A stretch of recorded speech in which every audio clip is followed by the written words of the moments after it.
আসসালামু আলাইকুম। অরিন জান্নাত কি করে? অরিন জান্নাত রাত 2টা বাজে খেলা করে। এখন বাজে রাত 2টা। মেয়ে এখনো খেলতেছে, মানে এর আগে কান্নাকাটি করছে বাবার জন্য। বাবা ইন্ডিয়া গেছে অফিসের কাজে, বাবাকে ছাড়া সে থাকবে না। ঘুমাইতে গেলেই শুধু বাবা বাবা বলে কান্নাকাটি করে। এই যে এখানে খেলতেছে, আর এই যে বিছানায় বাবার কাপড় রেখে গেছে বিছানার পরে, সে কাপড় দেখেই সে খুশি। তারপরে এখানে বসে এই যে খেলতেছে, বসে খেলনা দিয়ে খেলতেছে।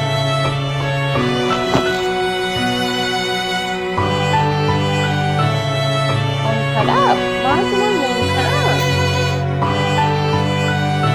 সবাই আমার সোনা মেয়ের জন্য দোয়া করবেন। আল্লাহ